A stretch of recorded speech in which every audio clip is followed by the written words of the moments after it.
semuanya, perkenalin nama gue Firman Manulang, gue mahasiswa Atmajaya. Kali ini gue bersama dengan Pak Nur Hamid ya. Yeah. Kali ini kita akan mewawancari Pak Nur Hamid tentang Pancasila Indonesia yang kelima.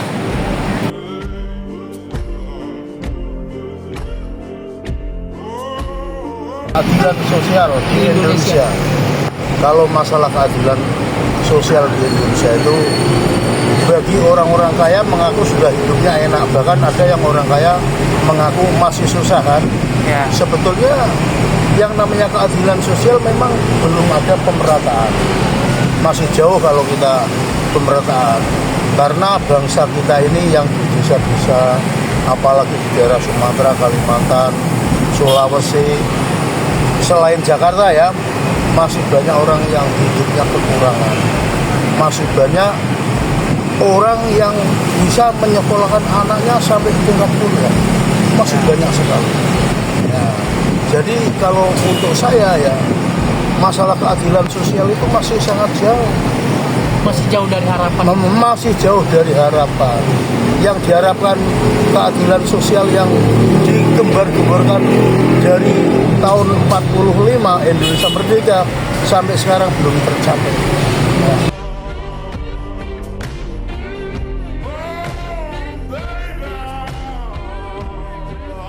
Itu agak rancu sih sebenarnya kalau ngomongin masalah keadilan gitu.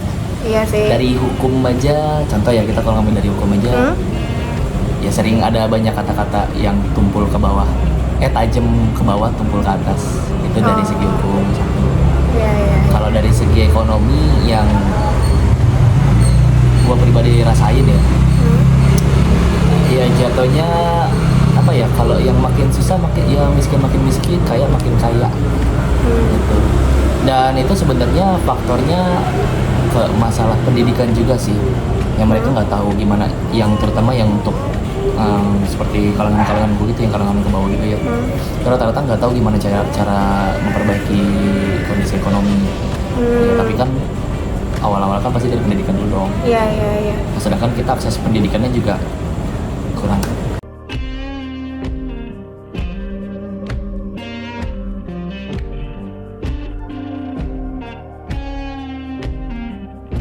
Kalau di Jakarta saya akui memang sudah agak cukup menguasai lah di Jakarta ya. Ya. Tapi di luar Jakarta, apalagi Jawa Tengah, Jawa Timur, apalagi di pulau-pulau lain, Sumatera, Kalimantan dan lain-lainnya, itu masalah politik itu kan kebanyakan yang bisa bicara politik anak-anak kuliahan ya.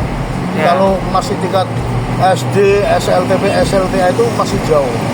Harapan untuk politik yang bisa maju ya adalah ya anak-anak kuliahan ya. Makanya saya mengatakan anak kuliah itu adalah apa itu namanya, anak bangsa yang terdidik, yang akan membuat kehidupan yang mulia itu anak bangsa ya kuliah itu. Karena apa? Kuliah itu ilmunya udah cukup dan mempunyai wawasan tinggi. Nah itu seperti itu. Jadi kalau dibandingkan zamannya saya, Mas, saya tamat SD tahun 68. Itu satu kelurahan saja yang kuliah cuman saya doang, Mas. Karena orang tua saya, anaknya saya doang. Orang tua saya itu anaknya satu, saya doang. Mama saya guru SD, bapak saya kiai. Jadi saya ditekan harus belajar dan belajar. Nah itu.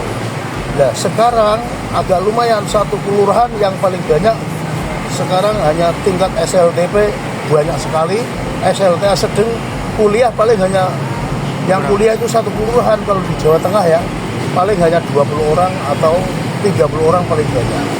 Jadi harapan untuk mengatakan Indonesia maju itu masih jauh.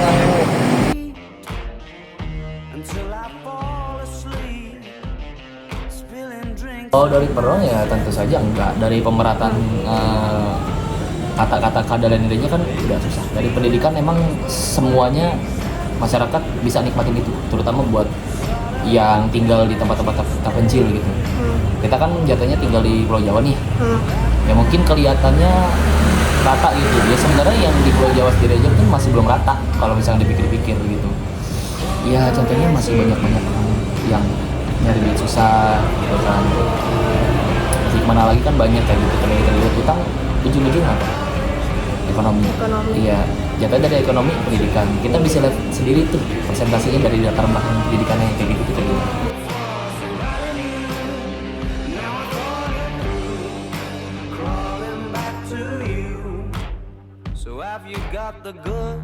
Kebijakan atau program yang seharusnya dilaksanakan pemerintah untuk mengatasi ketimpangan sosial di luar dari bantuan yang diselenggarakan oleh pemerintah kepada terutama rakyat miskin. Selebihnya itu adalah harus ada kemudahan dari segala akses kesehatan, akses pendidikan, akses pekerjaan, akses kemudahan untuk beribadah, akses kemudahan untuk kita berakomodasi di jalan raya, dan kemudahan-kemudahan yang menjadikan birokrasi atau perjalanan untuk lebih baik di Indonesia ini bisa menjadi titik terang begitu. Karena satu hal yang harus diwaspadai adalah ketika kita tidak mendapatkan kebahagiaan di negara kita sendiri, kemungkinan besar rakyat Indonesia bisa mencari kebahagiaan di negara lain. Itu yang harus diwaspadai.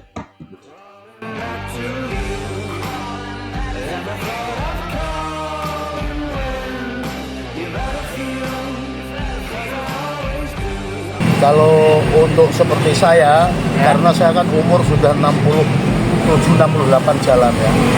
Ya kalau saya sih tidak perlu pemerintah menanganin yang model-model saya ini. Nah, misalnya mau ditanganin, mau ditampung, ada penampungan untuk ngasih makan, ada enggak? Kan begitu kan? Ya. Tapi jangan sekarang ini banyak seperti gembel-gembel, pemulung-pemulung diambilin, dibawa ke kedoya.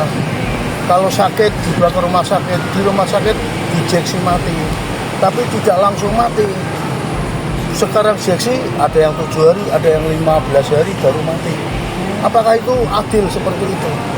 Itu kan nggak benar kelakuan begitu. Itu membunuh manusia secara tidak bisa dilihat, secara perlahan-lahan. Tapi kalau mau menolong manusia ya menolong yang benar, yang baik. Kalau orang Islam mereka bisa menjalani ibadah, kalau orang Kristen mereka bisa menjalani ibadah, kan begitu. Jangan lagi sakit cuman batuk doang juga ke rumah sakit.